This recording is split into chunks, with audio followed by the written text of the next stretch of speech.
Hola a todos, muy buenos mediodía a todos, bienvenidos hoy, sábado, a la presentación de esta extraordinaria novela de mi amigo Raúl Carrillo Arciniega. Si están por allá atrás paseando, les invitamos a que se acerquen. Última llamada, esto se va a poner muy bueno y créanme que quieren oír de qué se trata este libro y conocer un poco de la vida y la obra de Raúl.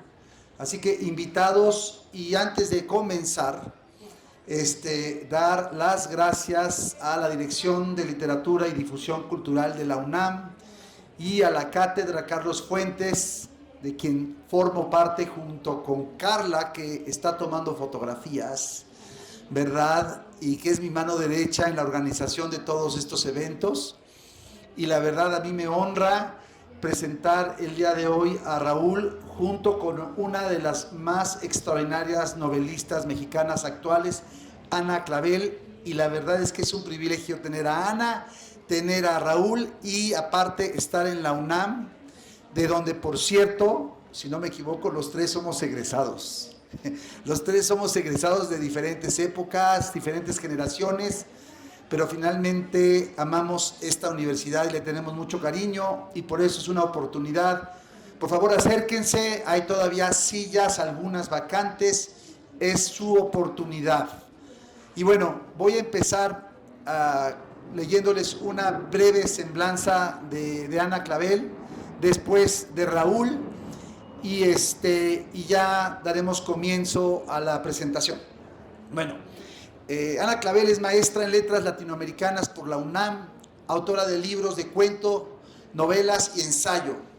Fue Premio Nacional Gilberto Owen en el 91, Medalla de Plata 2004 de la Société Académique des Arts, Sciences et Lettres de Francia. Sus novelas Los deseos y su sombra y Cuerpo náufrago se han traducido al inglés, y El dibujante de sombras al francés. Las violetas son flores del deseo fue traducida al francés y al árabe, y con ella obtuvo el premio de novela Juan Rulfo en el 2005. Después, con Las ninfas a veces sonríen, obtuvo el premio iberoamericano de novela Elena Poniatowska 2013. Como ven, aquí hay muchos premiados, porque la novela de hoy también fue muy premiada. Su novela El amor es hambre dio origen al proyecto transliterario En todo corazón habita un bosque, Enramadas del amor es hambre, en exhibición en el Centro Cultural Tijuana, así como otros proyectos multimedia. En 2015, la prestigiada editorial inglesa Leyenda Books puso en circulación el volumen de Jane E. Lavery, The Art of Ana Clavel, Ghosts, Urinals, Dolls, Shadows and Outlaw Desires. ¡Wow! Está bueno el título. Bueno, es autora de Territorio Lolita, y su novela más reciente es esta, Por desobedecer a sus padres, también publicada por Alfaguara en el 2022. Así que es una autora muy prolífica, Ana Clavel. Y voy a hacer una breve semblanza de Raúl. Raúl es licenciado en Lengua y Literatura Hispánica por la UNAM, al igual que yo, y doctor en Letras Modernas por la Universidad de Tennessee en Knoxville. Es actualmente profesor en el Departamento de Estudios Hispánicos del College of Charleston en Carolina del Sur, allá al ladito de Florida, y es autor de varios libros de poesía y de narrativa, y un muy importante estudio literario sobre Muerte sin fin de Gorostiza y Canto a un Dios mineral de Jorge Cuesta, esos dos grandes poemas de contemporáneos, cimas de la literatura del siglo XX mexicana, como ustedes saben. Y nada más voy a terminar mencionando las 4 novelas, no los libros de poesía, las 4 novelas ya publicadas por Raúl. La primera fue La Tierra de Op, que yo leí. Los Indomables, la segunda, que yo leí. Y la tercera, Tennessee River, que yo leí. Y Hotel Francés, que no leí. No es cierto, también la leí.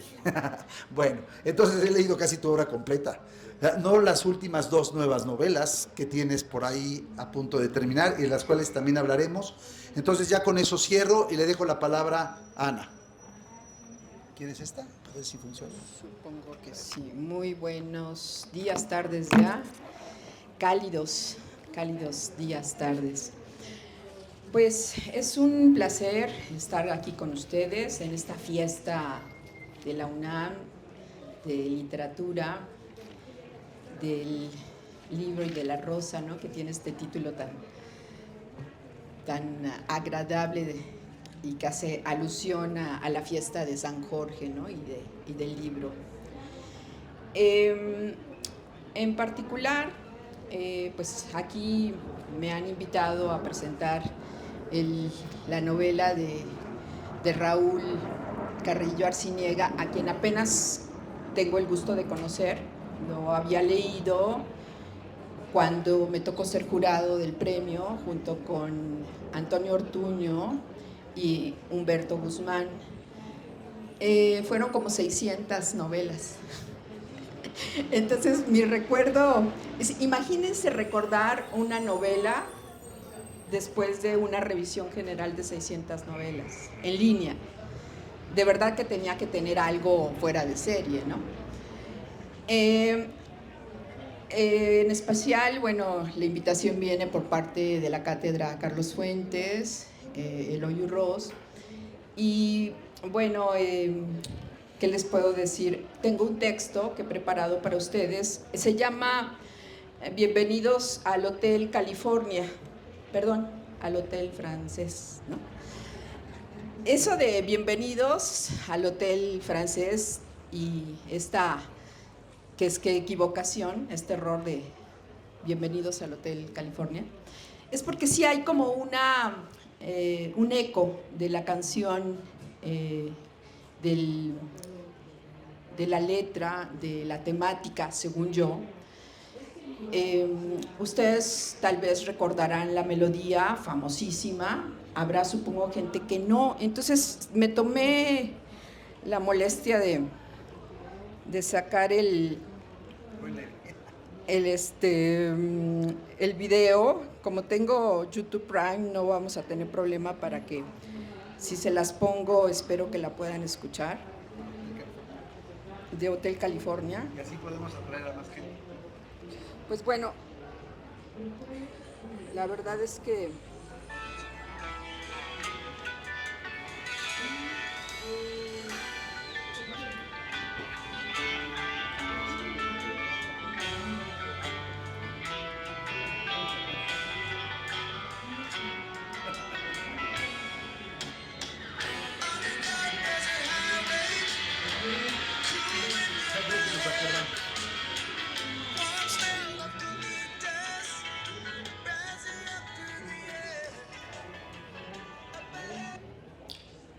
Y bueno, ya con esa referencia, para los que la recuerdan, pero también para los que no, que es una canción canónica de los años 70, yo no sé si los que la recuerdan melódicamente hablando, como un clásico del rock, a cargo de los Eagles, ¿no? Salió por ahí del 76, 77. Yo no sé si recuerden un poquito la letra, de qué va la canción.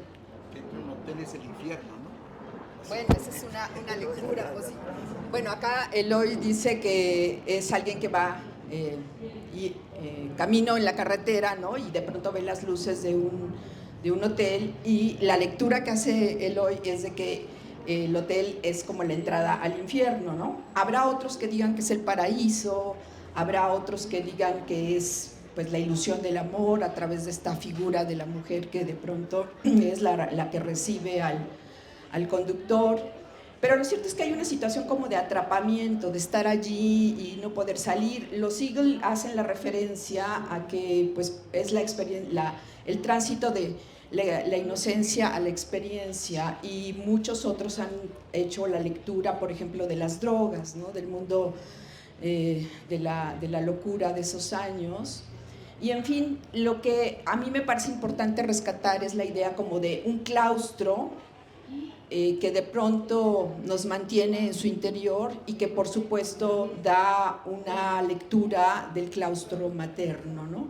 del que puedes entrar, pero quién sabe si puedas salir, ¿no? Y con ese antecedente, que además, pues, si ustedes recuerdan, que la canción originalmente no estaba como pensada para un lugar específico, pero la leyenda cuenta de que hay un Hotel California en Los Cabos, ¿no? Un hotel que se funda en los años 50 por un chino mexicano, y que con el tiempo, ¿no?, se convierte como en la idea de que puede ser el hotel que da origen a la canción. Esto se ha desmentido, pero en la leyenda se mantiene. Y eso es importante un poco por lo que les voy a leer, porque bueno, Todos Santos, California, está muy cerca de La Paz, está muy cerca de Los Cabos, ¿no? Son puertos y ciudades que vienen a ser el escenario en una buena parte de la novela Hotel Francés. Y ahora sí, con todos esos antecedentes, les voy a leer el texto que he preparado.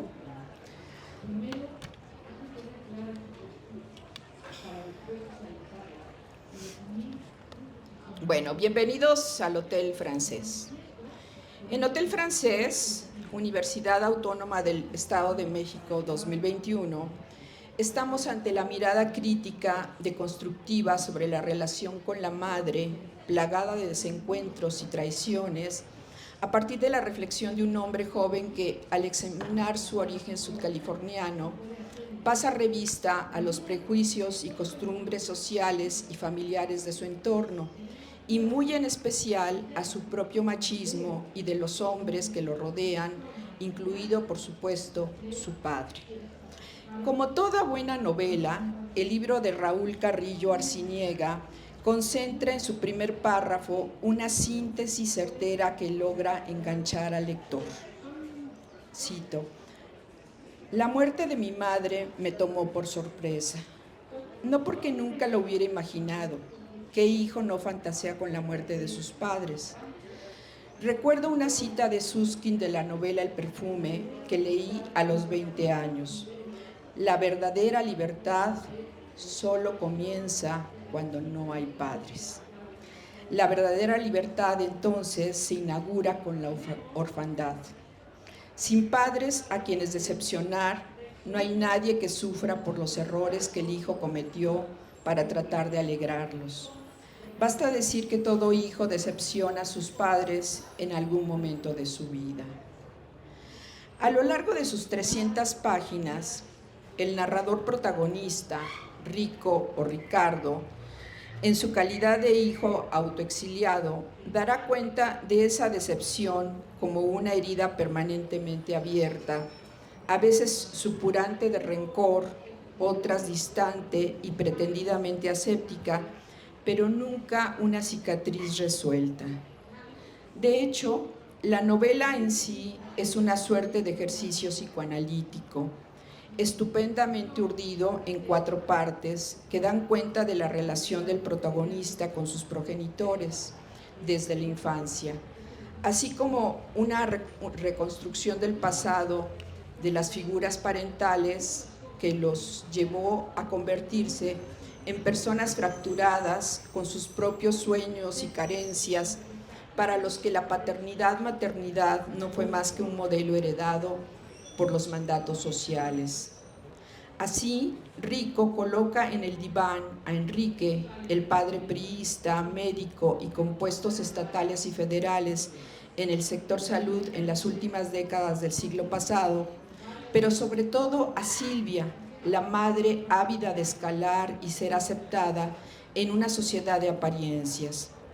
Por supuesto, el narrador también se coloca a sí mismo en el diván y el lector-lectora se convierte en una suerte de terapeuta que escucha en silencio las confesiones, acusaciones, culpas, temores de esta más que divina, infernal providencia familiar. Este triángulo vicioso y irregular, cuya toxicidad conduce a la insatisfacción permanente de sus miembros. He insistido en la mirada deconstructora desde el enfoque psicoanalítico porque Hotel Francés, de pronto, en una relectura reciente, se me ha dibujado como el mapa transgresor de un Edipo consumado, en el que, por supuesto, el papel de la sexualidad cobra una dimensión inusitada. Cito un primer apunte del narrador. Lamenté mucho haber cogido antes con una puta. Quería encontrar cuerpos cálidos en los cuales poder refugiarme. Buscaba amor corporal, epidérmico, buscaba el cuerpo de mi madre. Mis pesquisas corporales se extendieron a los burdeles, a los tables de todo tipo. No me dediqué a la pornografía, me dediqué al sexo, o mejor dicho, a su fantasma, al deseo, pero sobre todo a la piel femenina. Mapa transgresor, decía yo, porque al contrario de la prohibición habitual de acceder al cuerpo de la madre, acá sucede todo lo contrario. La madre se ofrece al hijo a sus toqueteos y deseo fantaseado en aras de corregir una supuesta poca virilidad. Y cito otra vez. Mi madre era la primer mujer desnuda a la que había visto, contemplado, y no solo eso, sino que había sido la primera mujer en desear lascivamente. Su cuerpo voluminoso y voluptuoso, de amplias caderas y grandes senos, me producía una fascinación desconcertante. No sabía cómo dejar de imaginarla desnuda. De hecho, el narrador confiesa que siendo un niño de 10 años, en una ocasión acarició sobre mi pijama mi pene erecto, tal vez con la satisfacción de que aún producía erecciones en los hombres, aunque fueran incipientes. Tal vez con ello desbancaba fantasmas y yo me convertía en el hombre que había dejado. La sexualidad de mi madre era una bomba de tiempo que nos llevaría a explosiones disímbolas y dolorosas que ahora encaro, a sabiendas de que no es que los dragones no existan, sino con la certeza de que es posible matarlos. Sigue la cita.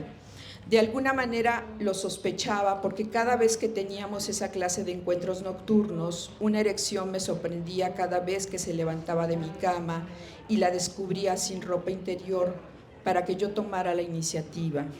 Ser hombre era eso, tomar la iniciativa, atacar sin miramientos, poseer con fuerza como mi madre habría querido que alguien la penetrara, someter a la mujer para saciar esa parte viril que mi madre desconocía de mí. En ese enredo de patologías familiares y sociales, el protagonista, un académico que ha emigrado a una universidad extranjera, obligado a volver tras la muerte primero del padre y después de la madre, hace un ejercicio de autoanálisis, introspección y autocrítica. Analiza los rasgos edípicos en su relación temprana con la sexualidad e incluso se muestra en toda su vulnerabilidad al reconocer una experiencia de penetración homosexual, mezcla ambigua de confusión, abuso y afecto con el chofer indígena de la familia en una de sus estadías en Oaxaca. Sin embargo, la novela transita también por el entonces DF, según los puestos y candidaturas políticas del padre, pero sobre todo se arraiga en el contexto de Baja California Sur, La Paz, Santa Rosalía, Todos Santos, Los Cabos, una sociedad estragada por un pacto patriarcal, colonial y racista, al grado de creerse o fabricarse un pasado ancestral europeo como símbolo de superioridad moral para todos aquellos y todas aquellas, como Silvia, la madre, que legitiman su identidad en el color de la piel. Al margen de que existe un hotel francés en Santa Rosalía, de pronto se me ocurrió rastrearlo y he aquí que sí existía, y no en el puerto de La Paz como en la novela, la permanencia del protagonista en ese lugar la primera vez que regresa tras 10 años de ausencia, pero atención, no puedes regresar a un lugar de donde nunca te has ido, un poco recordando la canción de los Eagles. Parece aludir a la fantasía clasista del mundo de la madre, que será diseccionada por el narrador con sus mecanismos de sometimiento, manipulación y acoso, no por subrepticios menos violentos. Esta manera de abrirse de capa de un hijo del patriarcado más esquemático y tradicional tiene mucho de examen de conciencia de una masculinidad que ya no se sostiene con las sin razones y violencias previas. Un ejercicio radiográfico de las vísceras propias, un mostrar las emociones y signos de vulnerabilidad como antes solo se hubiera atribuido a una naturaleza femenina. El resultado, un ajuste de cuentas más conforme con las pulsiones, dudas, resentimientos, deseos para conformar una identidad masculina propia, menos estereotipada, más libre de los demonios de la culpa y los mandatos, de una virilidad feroz, abstracta y muchas veces ajena, como cuando el narrador nos revela. Había tenido un entrenamiento constante para lidiar con la intolerancia en condiciones completamente adversas. Había sido educado en el odio, la furia, el resentimiento, la venganza, la conspiración, la vejación, el maltrato infantil, el abuso sexual, la soledad, el aislamiento, la intolerancia, la violencia, pero sobre todo la culpa y la duda sobre qué fuerzas secretas habían operado en mí. Fui educado en el machismo. Ser hombre y ser educado como tal era la norma. Esto quería decir que lo que la mujer opinara no tenía mucho sentido ni valor. Cada uno tenía su lugar en la sociedad. Mi madre ponderaba siempre que pudo su rol de mujer como inferior y subrayaba el papel del hombre como proveedor. Ser hombre era resolver los problemas económicos de la familia en alto nivel. De acuerdo con la profesión venía cierto respeto, pero lo más importante era darle a la mujer casa y una vida estable, es decir, llena de todos los productos que pudiera. De ahí que lidiar con las infidelidades era una parte del papel de la mujer. En eso constaba la hombría, según mi madre, dinero y mujeres.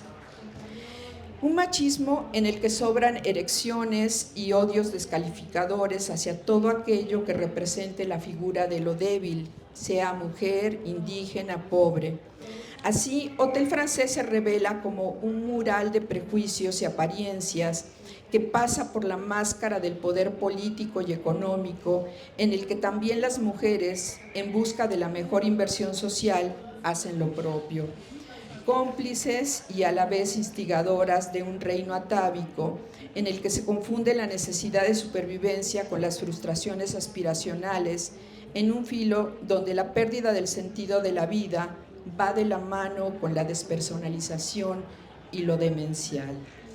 Es así como esta novela, merecedora entre más de 600 postulaciones del Premio Internacional de Narrativa Altamirano 2021, desmantela las violencias heredadas y las somete a escrutinio. Lo hace con rigor novelesco y literario, pero tan despiadadamente que seguro provocará resquemor e incomodidad, porque no es una obra que busque la corrección política a ultranza, sino otra que examina con ferocidad los esquemas patriarcales más execrables, como a fin de cuentas lo hace la mismísima novela de Rulfo, la canónica Pedro Páramo. De hecho, no puedo evitar pensar en una reactualización descarnada de la búsqueda del origen rulfiana, solo que acá ese cóbraselo caro que aconseja Dolores a su hijo Juan Preciado va dirigido no contra la imagen del macho violador, cacique, tirano, sino a la figura de la madre, cómplice en esa mascarada, prisión, madeja, pantano, que es la familia tradicionalmente disfuncional. No he mencionado la ironía del título en relación con la afamada melodía de los Eagles, Hotel California, pero me parece aquí necesario recordar unas líneas de la letra. You can check out anytime you like, but you can never leave. Una verdadera trampa existencial. Puedes salir cuando quieras, pero no te puedes ir, a menos que escribas una novela catártica, rompedora de modelos, iconoclasta de símbolos y falos, como Hotel Francés. Gracias.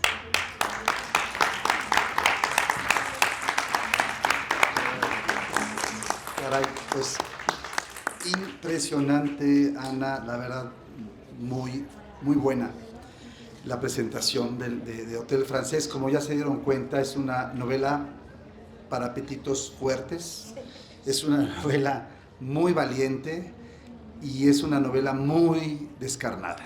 Entonces, digamos, no es una novela para todo el mundo, por supuesto. Entonces yo me voy a permitir, antes de dejarte la palabra, Raúl, si me das chance, de leerles lo que yo escribí de la misma novela. Hotel Francés, de Raúl Carrillo Arciniega, la cuarta novela, Premio Internacional de Narrativa 2021, consigue algo involuntario, iluminar con brutal intensidad la hediondez, violencia, corrupción y racismo de México. Y digo involuntario, pues la novela paradójicamente no trata sobre México. Hotel Francés versa sobre los padres de Ricardo Arnau, el protagonista y narrador de esta historia espeluznante. A través de ellos, y solo en segunda instancia a través de sus hermanos, Carrillo Arciniega logra una sinécdoque de mi país, un ejercicio similar al que hiciera Enrique Serna con otra magistral novela, El vendedor de silencio. Ambas son una radiografía del México de los años 60 y 70. Difícil encontrar una obra más repulsiva. He ahí, no obstante, para mí, su dostoyevskiana sublimidad. Carrillo Arciniega sublima a través de la forma lo peor de los seres humanos, la execrencia pura de mis compatriotas, en particular la de los padres de Ricardo, el protagonista. Hotel Francés no es para cualquier apetito.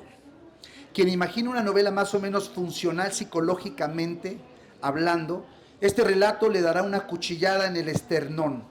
No hay resquicio y no hay momento de alegría y ni siquiera una página de sosiego en la vida de Ricardo Arnau.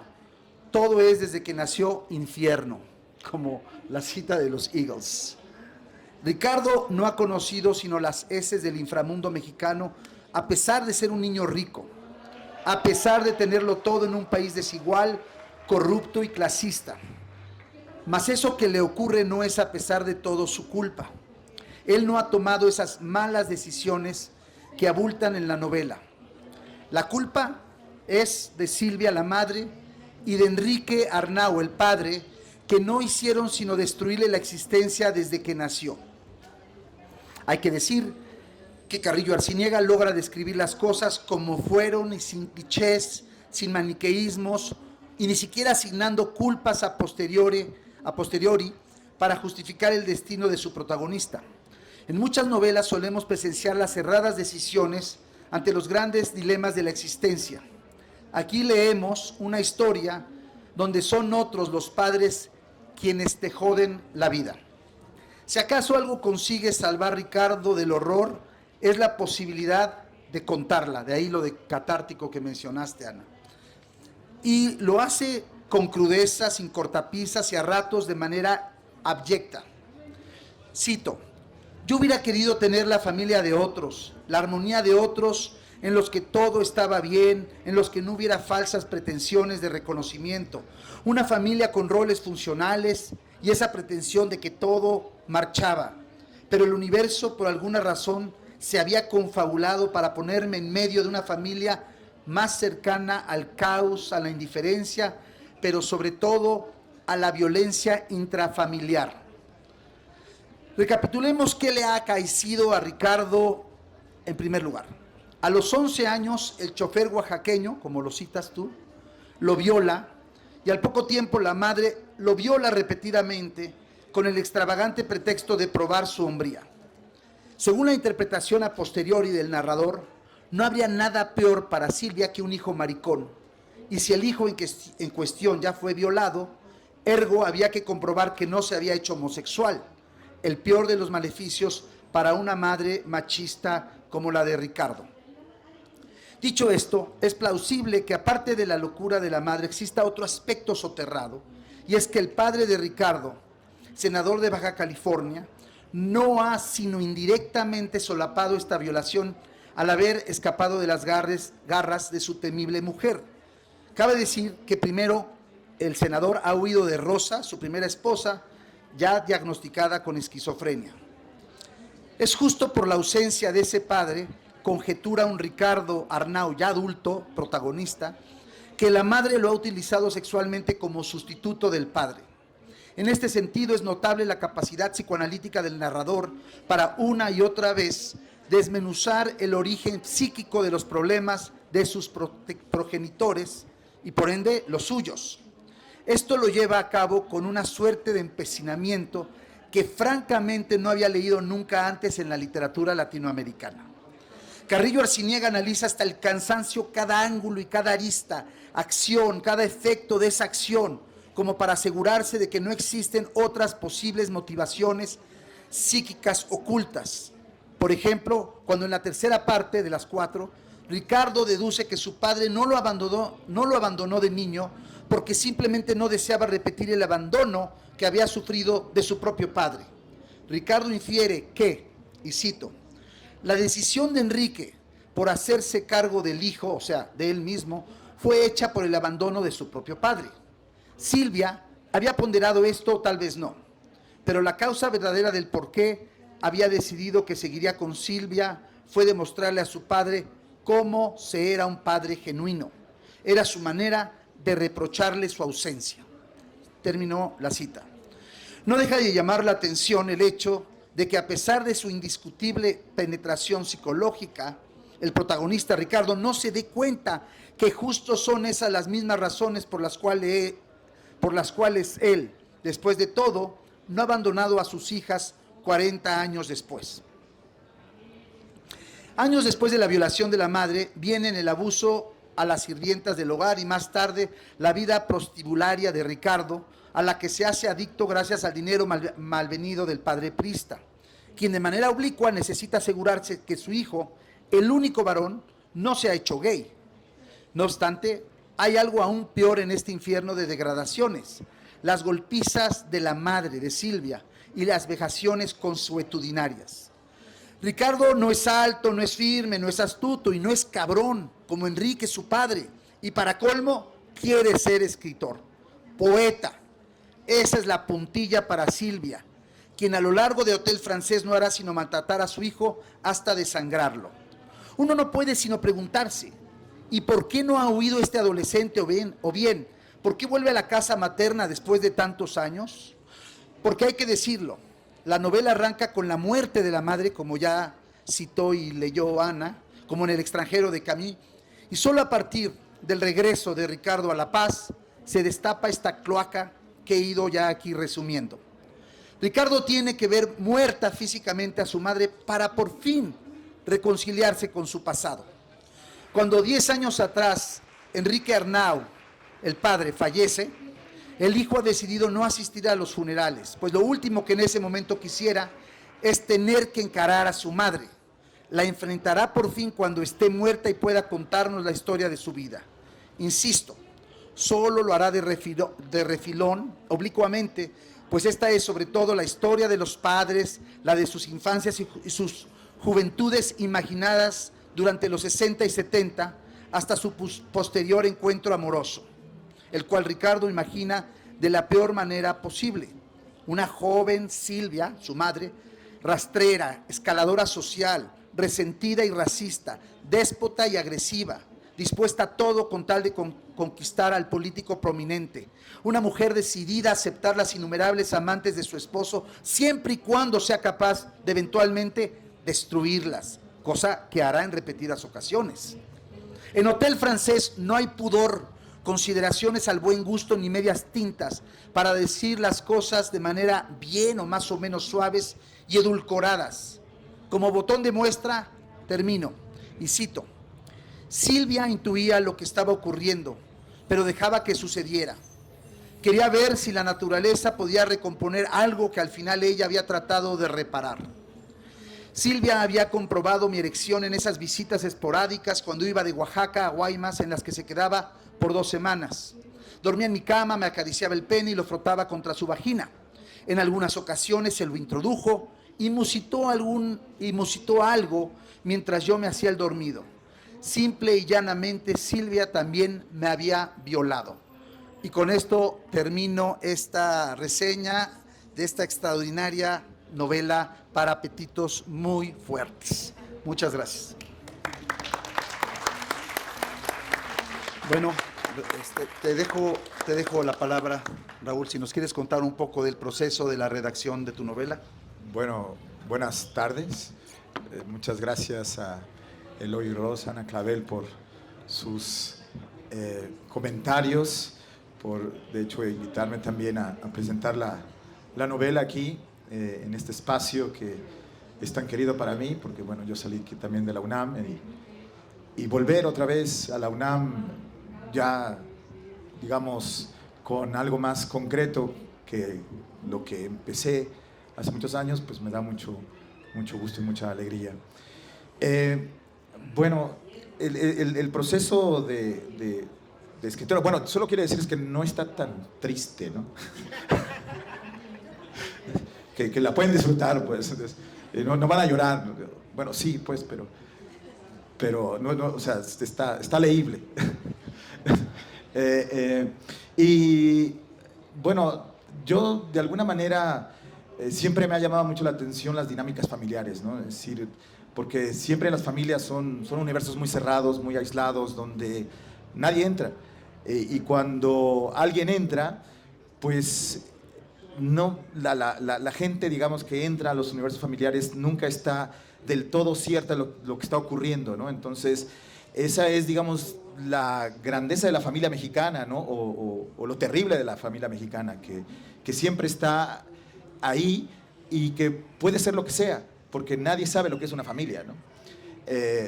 Siempre nosotros damos por hechos, y cuando obviamente, sí hablo de la violencia, hablo del abuso, ¿no?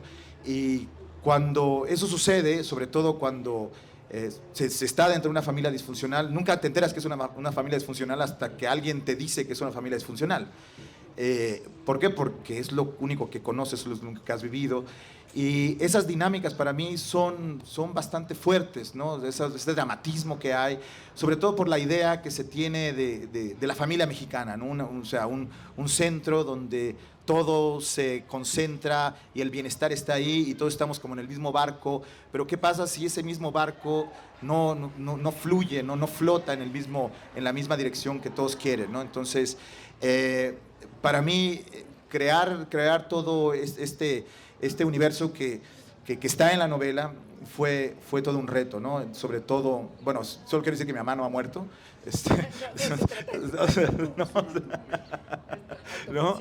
Y tampoco está planteada, o sea, está planteada como una novela de reflexión psicológica, ¿no? Porque también la psicología es algo que me llama mucho la atención, ¿no? Es decir, la exploración de todos los niveles psíquicos con los que podemos trabajar, ¿no? Y cómo nos enfrentamos a la vida y de qué manera nuestra educación está incidiendo en la manera en que nos relacionamos con los otros, ¿no? Entonces, ha sido una labor de reflexión constante, psicológica, que trata también de dar cuenta a lo que somos internamente, ¿no? Porque siempre cuando conocemos a alguien no sabemos cuáles son los demonios internos de la gente, no sabemos cuáles son las exposiciones internas, los diálogos interiores que todo mundo tiene a la hora de conocer, a la hora de leer también, ¿no? A la hora de identificarse con las lecturas, y eso es lo que a mí me llama mucho la atención, ¿no? La reflexión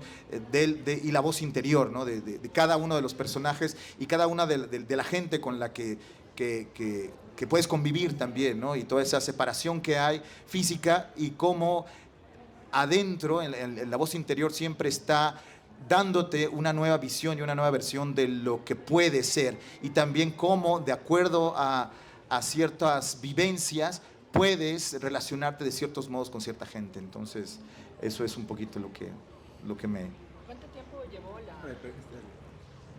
¿Cuánto tiempo te llevó la hechura de la novela? Bueno, esta novela me llevó más o menos, empecé en el 2014 y la empecé como un ejercicio narrativo en primera persona, ¿no? O sea, porque la novela anterior era en tercera persona, entonces de alguna manera quería experimentar con la primera persona y sabía cuáles eran un poco los problemas de la primera persona, ¿no? La verosimilitud, o sea, el pensar que esto puede suceder o no puede suceder, pero de alguna manera también quería mostrar esa especie de confesionalismo, ¿no? Y me llevó más o menos 3 años, las primeras 3 partes, y luego la retomé hacia el 19-20, la última parte, ¿no? Porque también quería darle una especie de aire, de apertura, de propuesta por el futuro, ¿no? Digamos que el futuro está planteado como una especie de superación también, ¿no? En ese sentido. Entonces, también tenía yo que tratar de descubrir cómo podía dejar todo ese universo bastante gris y oscuro y dar una especie de luz al final, ¿no? Entonces, por eso la dejé un poco estacionada por un par de años hasta que se me prendió el foco, ¿no? De qué es lo que podía ser la conclusión de la novela, ¿no? Y era un regreso, dentro de ese mismo regreso, otra experiencia que tendría que encontrarse en el camino hacia digamos, de enterrar a la madre, porque digamos que temporalmente hablando, en realidad es del pasado, pero el presente es cuando el personaje llega para enterrar a la madre. Eso es, o sea, y toda esta reflexión dura 2 días, 3, más o menos, si no recuerdo mal. Y el título, ¿cómo fue que se te ocurrió el título? Precisamente porque en Santa Rosa, la Baja California Sur, está el Hotel Francés, ¿no? Y de alguna manera estaba planteando el hotel como una especie de no lugar, como un lugar donde todo el mundo está de paso, de un lugar donde no puedes habitarlo, pero que estás ahí siempre pensando en la salida, ¿no? Así como bien dijiste acerca del Hotel California, ¿no? Entonces, se me ocurrió también que este pueblo de Santa Rosalía es un pueblo muy sui generis porque fue construido por una empresa francesa para extraer cobre hacia principios del siglo XX, ¿no? Entonces, lo que hicieron ellos fue una especie de construcción de un pueblo y pusieron un hotel que además los habitantes de ahí están muy orgullosos, ¿no? Entonces, toda esta construcción, digamos, francesa también tiene que ver con la posición de la madre del protagonista, ¿no? Porque según la madre del protagonista, la cultura francesa es la cultura es la cultura por excelencia, ¿no? Entonces, de alguna manera también eso estaba reflejando la identidad de la madre para plantear toda esta fachada, ¿no? que está ahí. Entonces, por eso fue el título del Hotel Francés, ¿no?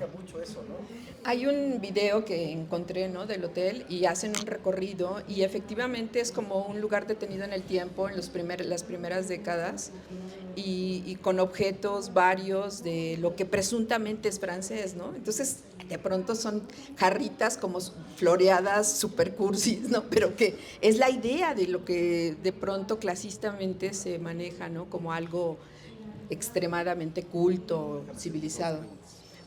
Por favor. Voy a aprovechar a hacerte dos preguntas, 2 en una, que tengo mucha curiosidad. La primera es que tus 3 novelas anteriores, Raúl, son, digamos, humorísticas, satíricas, más cerca, por ejemplo, a Bryce Echenique, a Ibargüengoitia, no sé a qué otros, y esta novela es un giro completamente diferente, es otra exploración. Primero, esa es la primera pregunta, ¿por qué sentiste que tenías que dar este giro? Porque nadie se hubiera imaginado, quienes leímos tus 3 primeras novelas, que ibas a escribir esta. Y la segunda, que si nos puedes contar un poquito de tu experiencia como mexicano que ya lleva 25 años en Estados Unidos y la distancia con México, ¿qué tiene que ver con tu literatura? Sí, bueno, sí, efectivamente el tono es completamente distinto porque es un tono más gris. Bueno, yo creo que lo primero que aprendes dentro de los contextos de violencia es a sobrellevarla, ¿no? Entonces, para sobrellevar la violencia a la que siempre has estado expuesto, necesitas tener ciertos mecanismos.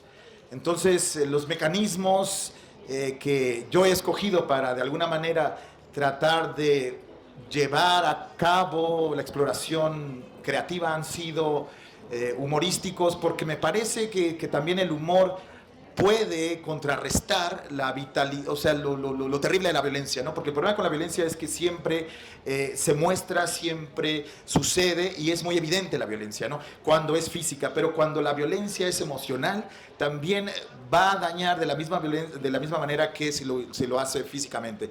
Entonces, las otras novelas tienen una exploración que quiere mofarse un poco también de la vida, ¿no? De cómo estamos aquí en este momento y para qué estamos aquí en este momento, y entonces tratar de reestructurar todo a partir de la ironía, a partir de la carnavalización de las cosas, a partir de la risa, ¿no?